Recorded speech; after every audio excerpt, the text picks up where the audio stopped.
Welcome back to The Gift of the Magi. In episode 1, we saw Della's sacrifice as she sold her beautiful hair to buy a chain for Jim's treasured watch. Now, in episode 2, the story continues as Jim returns home and the couple exchange their gifts on Christmas Eve.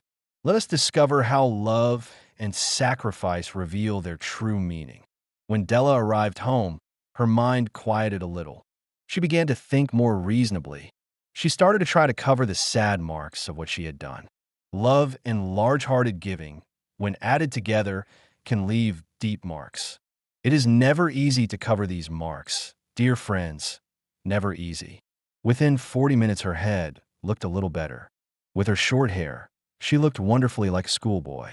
She stood at the looking glass for a long time. If Jim doesn't kill me, before he looks at me a second time, he'll say I look like a girl who sings and dances for money. But what could I do? Oh. What could I do with $1.87? At 7, Jim's dinner was ready for him. Jim was never late.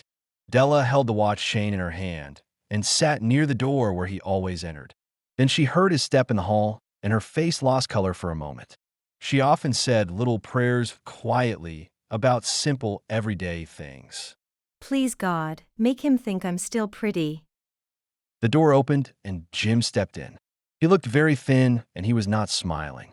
Poor fellow, he was only 22, and with a family to take care of. He needed a new coat, and he had nothing to cover his cold hands. Jim stopped inside the door. He was as quiet as a hunting dog when it is near a bird. His eyes looked strangely at Della, and there was an expression in them that she could not understand. It filled her with fear. It was not anger, nor surprise, nor anything she had been ready for. He simply looked at her with that strange expression on his face. Della went to him. Jim, dear, don't look at me like that. I had my hair cut off and sold it. I couldn't live through Christmas without giving you a gift. My hair will grow again. You won't care, will you? My hair grows very fast. It's Christmas, Jim. Let's be happy.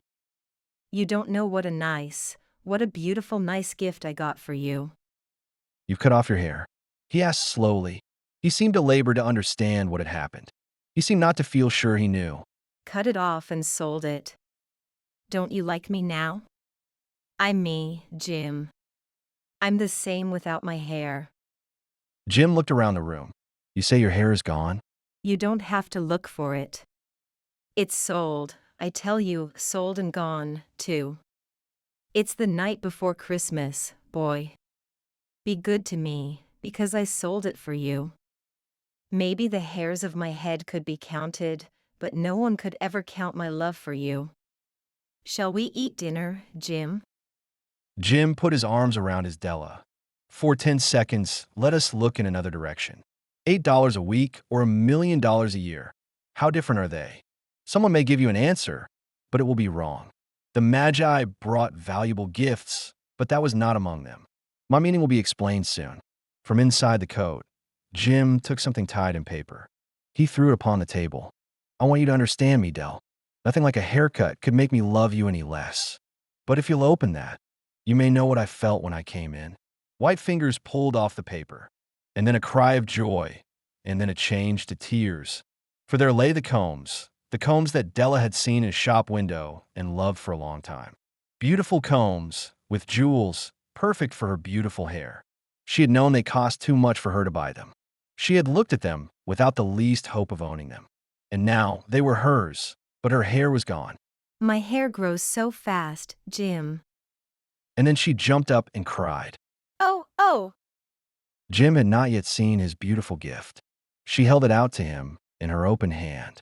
The gold seemed to shine softly, as if with her own warm and loving spirit. Isn't it perfect, Jim? I hunted all over town to find it. You'll have to look at your watch 100 times a day now. Give me your watch. I want to see how they look together. Jim sat down and smiled. Della, let's put our Christmas gifts away and keep them a while. They're too nice to use now. I sold the watch to get the money to buy the combs. And now I think we should have our dinner. The Magi, as you know, were wise men, wonderfully wise men, who brought gifts to the newborn Christ child. They were the first to give Christmas gifts. Being wise, their gifts were doubtless wise ones. And here I have told you the story of two children who were not wise. Each sold the most valuable thing he owned in order to buy a gift for the other. But let me speak a last word to the wise of these days. Of all who give gifts, these two were the most wise. Of all who give and receive gifts, such as they are the most wise. Everywhere, they are the wise ones. They are the Magi. And so ends the story of Jim and Della. They were not wise in the ways of the world, yet their love made them the wisest of all who give and receive gifts. They are truly the Magi. Thank you for listening to The Gift of the Magi. If you enjoyed this timeless tale, please like the video, share with your friends, and subscribe for more classic stories. We look forward to bringing you another voice from literature very soon.